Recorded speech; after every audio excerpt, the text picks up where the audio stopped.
just when you thought it was safe to watch cable TV or turn on your computer. How's everybody doing? I'm Johnny Potenza from the Late Night with Johnny P show and the Up Late with Johnny Potenza show. Hope everybody's doing well. We got something really cool tonight. Tonight, we spotlight on the one and only Johnny Brennan, a.k.a. Frank Rizzo. Johnny's the creator and the writer of the Jerky Boys, best known for their outrageous prank phone calls and ball busting. And as time went on, multi-platinum album sales. And the story goes. So without wasting any time, let's bring him in. Without further ado, Johnny Brennan. All right, there he is, Johnny Brennan. What's up, Johnny? What's going on? Thank you for coming, man, and sitting down with me today. I'm a big Jerky Boy fan. Before we start, hallelujah, you just released a new Jerky Boy album after 22 years. I mean, talk to us. How does it feel? Yeah, it's pretty amazing. As you can imagine, I really didn't know like what to think or how to think, and I just said to myself, you know what? People have been asking me for decades for a new record, so I said, you know what? I made a deal with the record company on my birthday, I believe, at the 2017 mark. Which is December 1st, which means that we flowed right into a month later into 2018. Right. So it's been a long time coming, and I know the record label was probably getting a little pissed off because, you know, but it's like anything else. I don't have anything in the can. I have to make this record from scratch, all brand new. You know, you know, I guess maybe down deep somewhere I was like a little maybe shitting my pants a little because I'm thinking, you know, this is you know 2020 21 we're going into, and I'm thinking, you know nothing is the same. You know, it's just nothing is the same. It's a whole different time. You're talking like when I sat down to do these records, you're talking 1990, you know, 3, right? Yeah, even before that. I'm talking about when a lot of the material was done. You're talking, I mean, when I was doing this a lot of this stuff was, you're talking 70s, 80s, you know, and then when it got, you know, Howard Stern and all these big disc jockeys, they all got their hands on it. And then it was just blowing up. You know, everybody and their mother had a cassette tape. The New York Times said it was the largest bootleg in history. Yeah, and so, you know, you can only imagine, you know, now taking me from that world all those decades ago, and then today, and I'm like, oh my God! I said, can I do this? Can I pull this off? And sure enough, it was. Like I said, it's a whole different fucking ball of wax. Yeah, but listen, it's like riding a bike, dust yourself off, and just bringing it back. I mean, you had such a cult following and millions of multi-platinum albums where all of those old school guys like myself, you're going to have those followers, but it's the anxiety, I guess, from jumping back into the fire, and I understand where that comes from. Good things never die, Johnny. I appreciate that, and I learned that. But you can imagine if you put yourself into my shoes. Now I put the record together so that when I say this is a brand new record, this every single skit, every single track. When I first made the deal with the record company, I tried a couple. I said, well, you know, I tried a couple, and there's one on the record that actually starts the record off. It's Frank Rizzo's leg braces, where he's asking this guy for he needs braces for his teeth, and then all of a sudden the conversation goes from braces for his teeth to, you know, asking the guy if he'd make him some leg braces. So that one was done about a year and a half ago. So but everything else that you hear on this album was literally done within the last couple of months, right before it was released on November. So a funny story, I got up and I said, you know, because I have to buckle down now. So I have to make this record. It doesn't exist. I have to bring it into existence. So I got in the truck every day, you know, for a few days, and I drove to the local police station in Cornwall, New York. And because right behind the police station courthouse, they have a giant cell phone tower. So I parked underneath this cell phone tower at the police station, and I buckled down, and I would do this and maybe that one, and I'd hit this and hit that. And And before you know it, I said, okay, let me go through what I got here and see if I have enough stuff, for a good hour, an hour and 15 minutes for the record label. So I was going through the stuff, and I knew I was under the gun. They wanted the record. And I started putting it together, started putting which ones I wanted where, what am I going to start the album with, what am I going to hit, what's number 2, number 3. So I spent a few nights doing that, putting it all together, and gave the record company the new album, the Jerky Boys new album. I was fortunate enough to have my original artist, Sean Taggart. I know, that guy's brilliant. Yeah, Sean Taggart. I was very lucky to hook up with him back in the early 80s. And he was doing T-shirts for me before I actually had him working on records. So you're talking many, many, many moons ago. So anyway, I asked Sean, we went back and forth, and I said, there was a few different ideas being thrown at me for the album cover. And then I came up with this idea of optimism.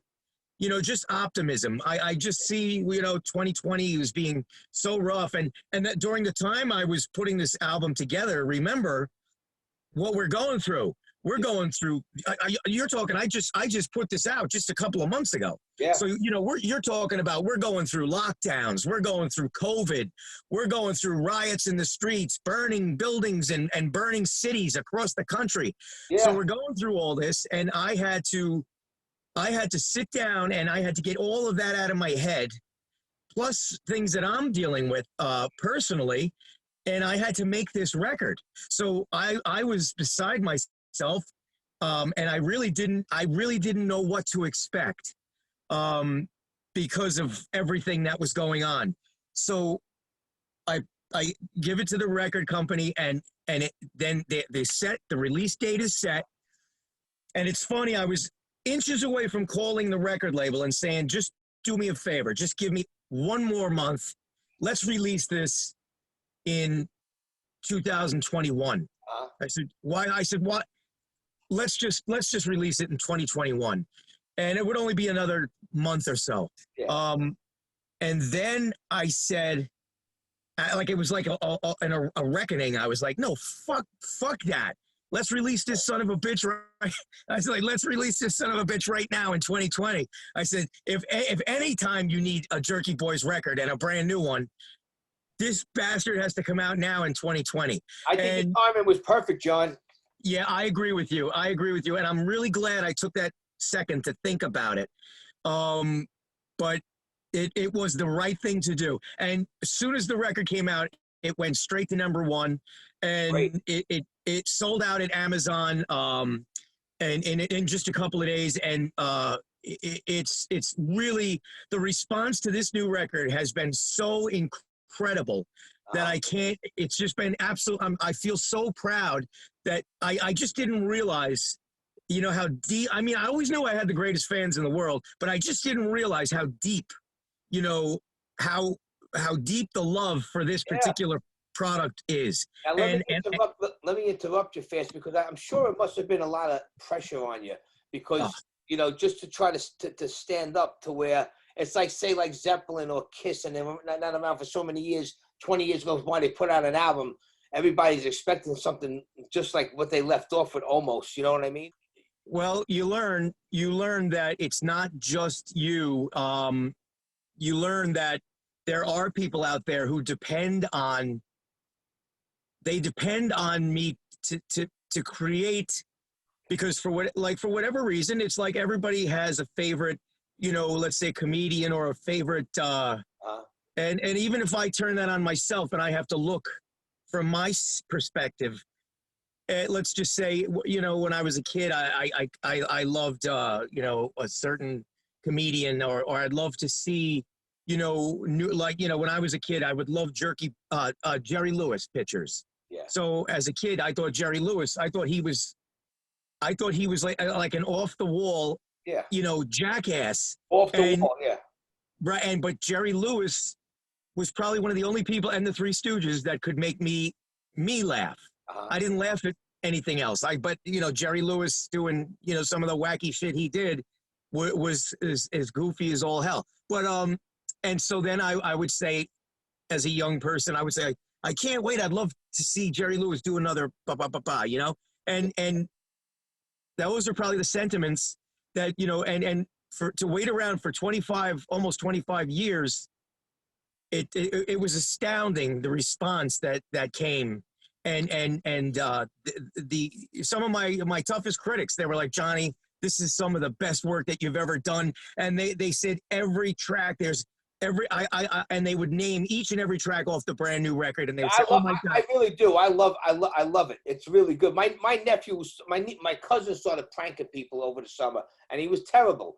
So I go, listen, if you're gonna do this, you got to do it right. So I was trying to teach him a little, and I go, listen, I gotta hook you up. You ever hear of the Jerky Boys? He's like, who's that? I go, and I gave him all the links. I go, let me know what you think after a couple of days, and he totally loved them. And then he bought the new album, and he's 12 years old. You know, so like him and all his friends now are reciting all the Jerky Boy things every time I go to his house, and his mother's yelling at me because he's cranking him over the phone. I told him, don't bust your grandmother or your mother's balls with this. You know, listen to the headphones, listen to your friends, because they're going to take it away from you. You know? Yeah, that's great, and it's great to see the younger crowds getting into it. And they will. Everything turns around, John. You know, the whole generation cycle is anywhere from 25 to 40 years. You know? Yeah.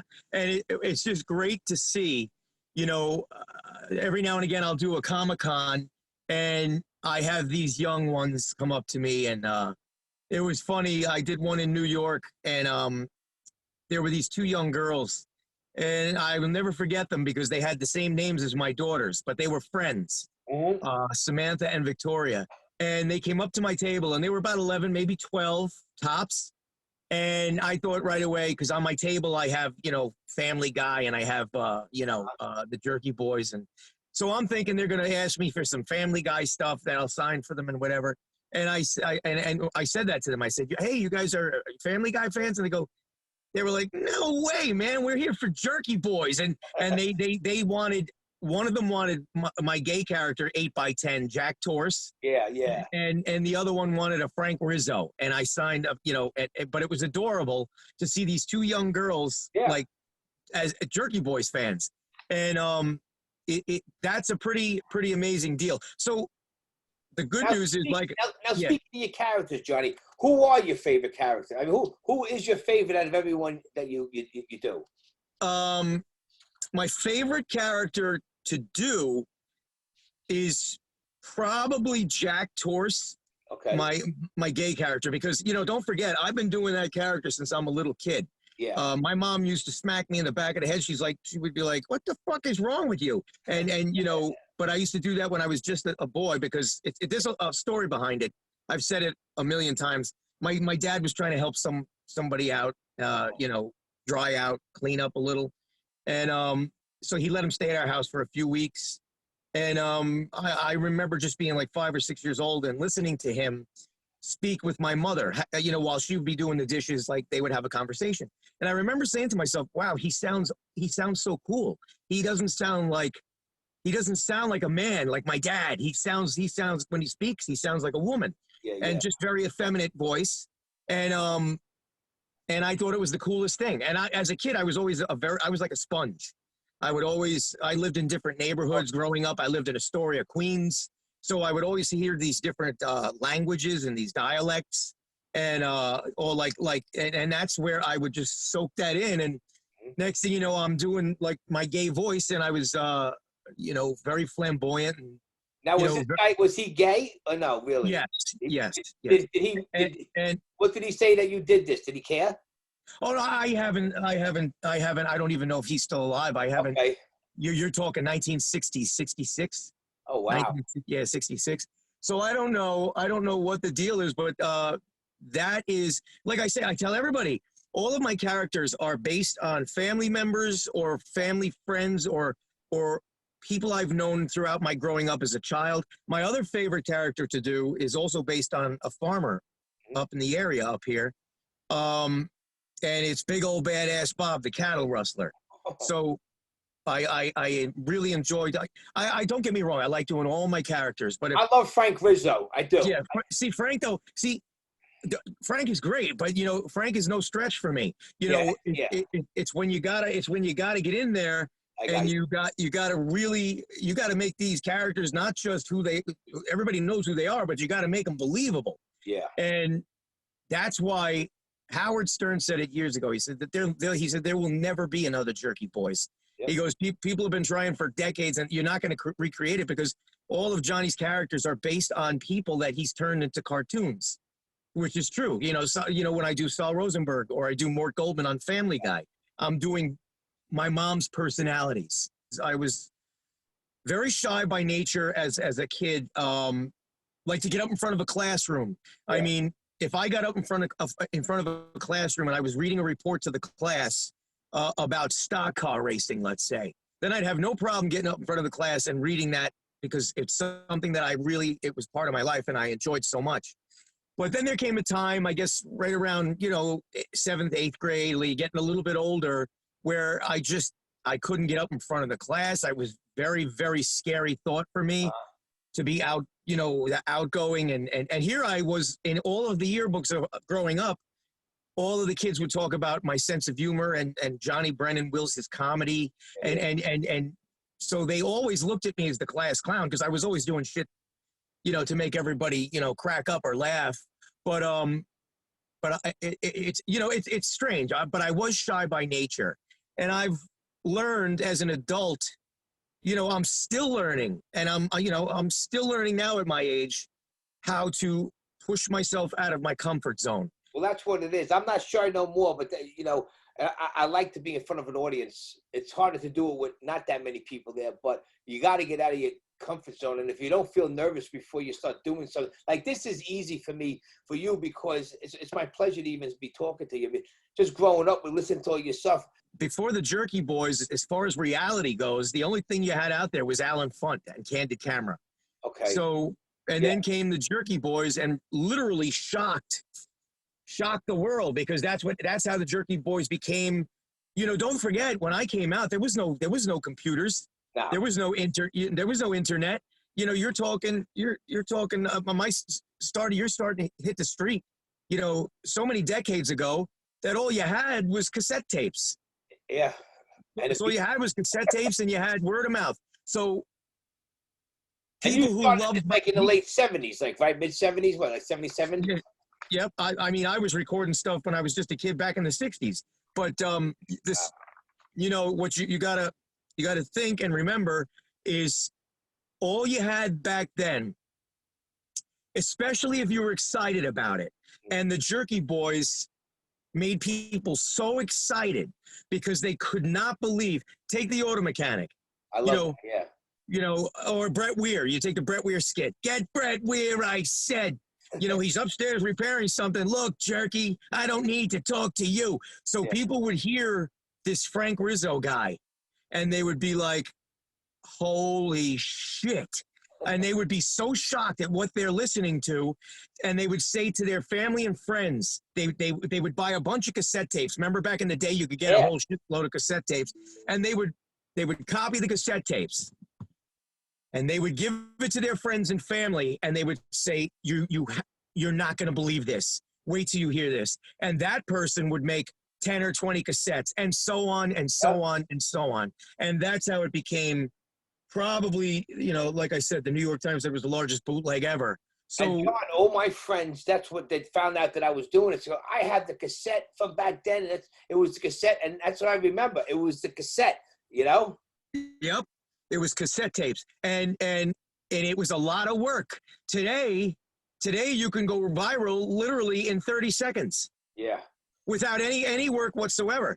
These people, back when they got their first Jerky Boys bootleg, they had to physically put the work in to make the cassettes, make many of them, and then hand them out to other people. And keep in mind, even though people were doing that at that rate, where it was called, 10 times larger than a Grateful Dead bootleg. Yeah. And then it officially comes out on Atlantic Records and sells double platinum, triple platinum, and millions of copies sold, where people could have just said, I got my bootleg tape, I don't need to buy that. Yeah. No, people they went out to and funny, Jerky Boys 2 sold like 850,000 units in a week. Yeah, when man. it came out, and shot up the Billboard charts and hit #1 in Billboard magazine. So Jerky that's what Boys I 2. miss, Johnny. That's what I miss today is the record stores. People going out to go buy it. They buy the physical to support the artist. I mean, that was the whole psych of it. I mean, you get the record, you got the inserts. Now these kids, and it's hard because everybody's pirating and bootlegging everything, and the music. And I guess that was part of the reason for such a long hiatus. Like I kind of put a bad taste in my mouth, because the simple fact that I don't do concerts, and I don't, I only started doing live shows right before this COVID thing. So I've been starting to do live shows. As soon as this nonsense gets the hell out of here, I'm going to go back on the road with these live shows Well, I that's do. what you got to do, and I think it'll work out great. Definitely go on the road. I mean, it'll be great for you. So now let's change courses a little. Your old partner in crime, Kamal, he left in what, 1997, right? He wanted to do a It's January, I believe January 7th officially. It was before that. It was before that in the sense that he was kind of done with the work, and he didn't want to partake. So it was before that, but the contract was all drawn up because that took months to do. That took months because you have lawyers trying to make everything kind of, go back and forth. And by the time it was finalized, I believe the date was January 7th, 1997. And so it's been a very, very long time. You're talking the last time Kamal and I were together, we were in a record store signing for thousands of people. And I'll never forget, my daughter was there. And Kamal held her up to the whole crowd. He's holding my daughter up to the whole crowd. And she was only, I believe, 1 at the time. And she's going to be 26 now. And he's big. It must have looked like the Jolly Green Giant holding up the kid, right? Yeah. Kamal's he's a big guy. I think Kamal's like 6'4", but I think he's like 6'5". Yes, he's a big dude. He's a big dude. And that was also what was kind of funny about the juxtaposition. I weigh about as much as Kamal at the time. He and I were both burly guys. But I was like a Johnny pump. And when you see us walking down the street in the movie and shit, and Kamal was like, this Jolly Green Giant. But you guys were great together. And I finally got to meet him years later. I started listening to Jerky Boys in '95. Frankie LaRocca, an A&R guy from Atlantic, introduced me to him. He made me prank him. He goes, "I'm bringing you to Manhattan. We're going into the club, and the guy come out from the Jerky Boys. I want you to go in there and start in with him. And then I'm going to be in the background." So I went in there and I hit him with the elbow, and I'm like, "Move over, fat ass." And he's like, "Who are you?" And I go, "Don't worry about it." And I go, "Move over." And he goes, "You know how he is." And then he looked at me like, and then Frankie LaRocca came over and he goes, "Gotcha." And he goes, "I was going to pound this kid in the head." I go, "Yeah, I'm going to kick you in the nuts." And he goes, "Who is this guy? Howard Cosell?" I never forget that. And then we became friendly, and I used to ask him all the time, "You guys got to get back together. You got to get back together." And he just didn't. He just said that he just wanted to direct films, and he was. Yeah. That that's you see. He's good at it, and he likes it. He loves it. So that's how it was. I mean, we're 2 grown men. I created this thing. I created this thing called the Jerky Boys with all of these crazy characters. And Kamal, with his Tarbosh, and which, by the way, I used to get such a kick out of Kamal, making him scream and tell, I love when he did that yelling and screaming. But anyway, you're grown men. If Kamal he says, I don't want to do this anymore, what am I going to say? Hey, bullshit to that, buddy. He wants to go and make movies. He wants to write. He wants to direct, and he went and did that. He's made a few pictures. Yeah. And Martin Scorsese, from what I understand, even liked one of his movies. So he must have been drunk. But that's not on me though. So I have this stable of characters that I created, and I was doing these tapes and stuff. Kamal actually listened to my tapes at the house where I was living. And that's where he first heard them, and then started coming over and saying, "Come on, well, let's do more." And that's, that's a whole nother story. But no. So Kamal, and he wanted to do his thing, and like I said, it's been so long now that you know, most people today understand because 25 years goes by. 25 years goes by. Even people learning today of the Jerky Boys, they're like, oh my God, I love the Jerky Boys. I love it because you got to remember one thing: the Jerky Boys was always about. It started at the very beginning with my mom. My mom, when she named the group, she said, "Why don't you call it the Jerky Boys?" And the record label went berserk. They thought it was the greatest thing since sliced bread. So my mom called it the Jerky Boys, and she says, "You're always doing all these characters. You're running around the house like a nutty prick doing all these characters. Frank Rizzo, this guy, you've got all these characters you've been doing since you're a little kid." She goes, "Why?" So she's thinking like Looney Tunes. You know, it was like Looney Tunes has got Sylvester, Porky the Pig. It's got this, it's got that. And she says it sums it all up. The Jerky Boys. So Jack, Sal, Frank, Nico, the Greek, all of my characters under one stable, the Jerky Boys. Now, when we came onto the scene, obviously it's very simple for the record company or for the movie company to say, "Oh, well, these guys are the Jerky Boys." So you can understand the misconception. So after 25 years, though, people get it. They understand the Jerky Boys are the characters. Could you do one of your like favorite like bits for us? Give us a little fast taste or something without putting you on the spot. Which character? Anything you want. Why don't you do something by like Frank Rizzo or something? All right. You can even bust my balls. Whatever you want to do. 350 pieces. Pete, what the fuck are you talking about, baby? Pounds, baby, pounds. Benching 350 pounds, you fuck. You butternose fucking prick. Yeah, it's funny. You know, my characters, it's easy just to do for me to just do the voices, but they're always so much more beloved when they're in a conversation with somebody else, you know? Even to this day, I love the car mechanic. I mean, I can always laugh to that. The characters transcend, and now after all these years, it's just absolutely amazing. My cameos, if I can mention Cameo, if people go to Cameo, it's cameo.com/Johnny Brennan, and women order my cameos by the boatload. So it's a fun thing to be able to do this cameo stuff, and because people it's nice because they reach out to me and they might want this character or just Johnny. I just want you to say hello as Johnny Brennan. So it's all very, very interesting. And so the cameos are fun because I get to, like what you just said, I get to express myself and roast. I get to roast like a father or a brother or a mother or an aunt or a cousin. And they really enjoy it. And if I'm not mistaken, I think my rating is still 5 stars over at Cameo because I give them exactly what they want, you know. But it's a lot of fun. It's like the car service. You got to make the customer happy, right? Yeah. Let's talk selling cars, Paul. Bring in a tank. I'll sell the fucking thing. I got caught pranking a couple of people from her, and she heard me upstairs. Maybe I just doing it to my friend. She's like, "Are you pranking people?" She goes, "You're 40 years old, grow up. You're 45 years old, grow up." Or like I would call up and like, "Hello, Michelle." She goes, "Yeah, John. What are you doing?" She goes, "Stop that. Just talk to me." That's great. Sometimes it's lighthearted.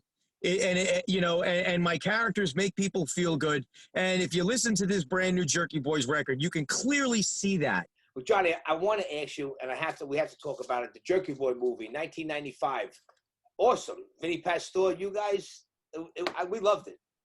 Yeah, it was a hell of an experience. I mean, Vinny's a great guy. We had a lot of fun. Had a lot of fun with everybody on the set. Ozzy Osbourne was insane. I remember seeing it. That must have been great. Yeah, Ozzy was funny as hell. But so was Brad Sullivan was funny. Man, it was just everything. It was just a hell of an experience. You know, imagine me sitting across the table and acting with Alan Arkin. You know, here's an Academy Award winner and a guy that I grew up with as a kid. As a little kid, I mean, one of my favorite movies back then was Freebie and the Bean. And I just remember Alan Arkin, and I'm saying, it's like you gotta pinch somebody, pinch you. You know, you're sitting across the table acting with one of the best actors that ever came along down the pike. Yeah. So so it was a tremendous experience. Not to mention Suzanne Shepard, from Goodfellas and any William Hickey, there was just so many Academy Award winners and big stars that wanted to be part of that Jerky Boys project. We didn't have to look far. We didn't have to go out and find them. They all wanted to be in that movie. Is it true that Ozzy Osbourne actually requested to come on? Yes. That's what I heard. Yep. I was told that Ozzy, because he was such a huge Jerky Boys fan before the movie. So he was already a diehard fan, so he wanted to be part of the project as well. And then I heard the story about David Lee Roth. I met David Lee Roth a couple of times. He was kind of a schmuck, but I love Van Halen. But I remember he didn't think that it was that funny, the Jerky Boys, right? No, Van Halen loved the Jerky Boys. It was David Lee Roth. He didn't get it. He didn't understand. And by the way, I personally think David Lee Roth will go down as one of the greatest frontmen ever. Without a question. I mean, before David Lee Roth, you had monsters like Roger Daltrey, putting on amazing shows in the 60s and 70s. But David Lee Roth, he knew he had to take it up a notch, and so he did just that. But anyway, David Lee Roth, from what I understand from Jane Kennedy said that David Lee Roth didn't get it. He said he didn't get it. He said, well, wait a minute. He's pranking this person, and the person doesn't know they're being pranked. And then so he was kind of confused by that. And he asked, well, what's so hard to understand? My character is pranking somebody and fucking with them and dragging them all over the fucking place. And, whether it's Frank Rizzo or whatever, Sal Rosenberg, it's just a goof. Listen, David Lee Roth is a rock god, but if it's not about him, he really doesn't give a shit. I don't know. From what I understand, he was confused. He just didn't get it. But it was Henry Rollins. Oh. Jane Kennedy tells a story. I think it was Henry Rollins and David Lee Roth, and they were sitting around. They were fucking hysterical, dying at the Jerky Boys. And David Lee Roth was just like, I don't understand it. I just don't understand it. This person doesn't know they're being pranked. No shit. That's awesome, man. Yeah, that's what I heard. It's definitely a cult classic. It's revered now. Sometimes that's what Time does. Time does things like that because at the time it was really chic, and it's not just the Jerky Boys. It's not just the Jerky. Look at the Warriors, right? Yeah, it's not just the Jerky Boys. It's any comedy. You even take some comedies that were fantastic. That were very warm and heartfelt, and the critics will drag the comedies through the mud all day because they look down their nose at comedy. Yeah. And I never paid attention to those fucking schmucks, and I didn't give a shit. We weren't trying to make Gone with the Wind. You know what I'm saying?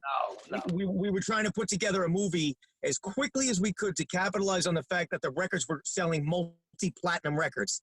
And there is a movie here. It's funny. Johnny calls the wrong people. He calls the mafia, and next thing we got all kinds of shit going down with the mafia. So you can't beat that. That's like a great storyline, Right. And the funny thing is back there, the critics couldn't wait to poo-poo it and drag it through the mud. And today, if you go on, I think it's Voodoo or any of these other sites where they have the Jerky Boys, and you look up the ratings, it's like a 4.5 rating. And people today watch it, they see it, and they love it. So, you don't pay attention to those ass wipes. Yes, Seth McFarlane. Seth grew up on my stuff. He grew up listening to my stuff when he was just a kid.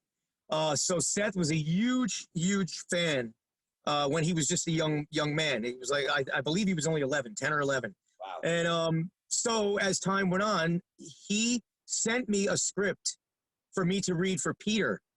Before there was a show called Family Guy, really. I just got a script, and the main character was Peter, and I actually read for Peter, and the producers, I guess they kind of enlightened Seth, and do you have any idea? This is Frank Rizzo, the Jerky Boys. We can't have that part of this Fox Family Guy show. So I guess they had to put it on the back burner, but Seth wanted me on that show in the worst way. He wanted me on the show. So I think it would be a year later when the show came out. Seth flew to New York, and he asked. They wanted Sal Rosenberg, my character Sal Rosenberg, to be on Family Guy, and Sal Rosenberg is a Jerky Boys character. It has been for many years before Family Guy. That's great. So I didn't want to give away Sal Rosenberg at all because, but I said what I'll do is very simple for me to create the other side of my mom. When I do Sal Rosenberg, that's one side of my mom. That's the nice side. Sal Rosenberg, just like, yes, should I bring all my shoes and my glasses so I have them? That's my one side of my mom. And then the other side is Mort Goldman, a little more amped up and always ready for a fight. And that's my mom. Hello, yes, Peter, are you going to help me burn down the pharmacy? So you could see the difference between the two characters. What nationality were you guys? I'm sorry. What nationality? Family. Irish. Irish. A little bit Cherokee Indian. My mom's grandmother was full-blooded Cherokee, but mostly, like I said, Irish upbringing, Irish American. Yeah, you look Irish. You look a little bit Italian, but then I can see the Italian being the Cherokee. You know what I mean? Well, what it is too is people. I grew up in New York City, so my accent. Yeah. People always thought before they met me, they would come up to me and they said, Johnny, it's so funny meeting you. It's not the picture I had in my mind of what you would look like, or because they thought I was this big Italian guy. But the reason they might assume that is because it's a New York accent, and a New York accent is very thick. Yeah. And I think that's what it was. Well, that's awesome, man. So now listen, what's the future plans now for the record? Where can people buy it? I'm sure it's on every platform, iTunes, Spotify. Yes, the brand new Jerky Boys record, and I mean brand new. It's like just fresh baked in the oven. You can get it Amazon, iTunes, pretty much all social media. And then the actual physical CD hit the streets on December 18th, I believe. Right. Good, Johnny. Listen, I wish you the best of luck, man, and I thank you so much for all the years of your laughs and your hard work and your entertainment. It made a lot of us smile when we were down, and keep up the good work, man. I'm expecting more Jerky Boy stuff to come out. Thank you, and I have some great stuff in the can. I haven't been able to say that in 26 years. I'm sure you do. I have some, I have some amazing stuff that it just couldn't go on this record. So that's a really good thing for me, because I haven't been able to say that, like I said, in a very long time. So I could put together a new record and have it ready inside of a year. And that's what you got to do. Yeah. But I appreciate you having me on. I really do. And I always want to give a big shout out to the Jerky Boys fans. Mm-hmm. I want to thank you every chance I get. And after 25 years, that is stronger than ever, and stronger than ever before. Can't believe it. So I want to say thank you to the fans as well. And if again, mention my Cameo, cameo.com/Johnny Brennan. And they can order cameos there for family, friends, holidays, whatever the heck they want. You get your Jerky Boy Cameo. We're going to come look for you, hit your head with a fucking wrench, right, Johnny? Yeah. So listen, God bless you, buddy, and I'm going to keep in touch. We'll be talking soon, all right? All right. Thank you very much for having me on. All right, Johnny. Thank you, buddy. Okay. Take care. See you later. Well, there you have it. It's about that time to say goodnight. Please follow us on YouTube. We have 3 YouTube channels. We have Vimeo.com, archives all our old shows. Just search Johnny Potenza. I'll play with Johnny Potenza. Late Night with Johnny P. And our website is johnnyptv.com. And then we're on Instagram and Facebook. So I hope to see you guys there. I hope to see you next time. Thank you for taking the time and watching us. Good night.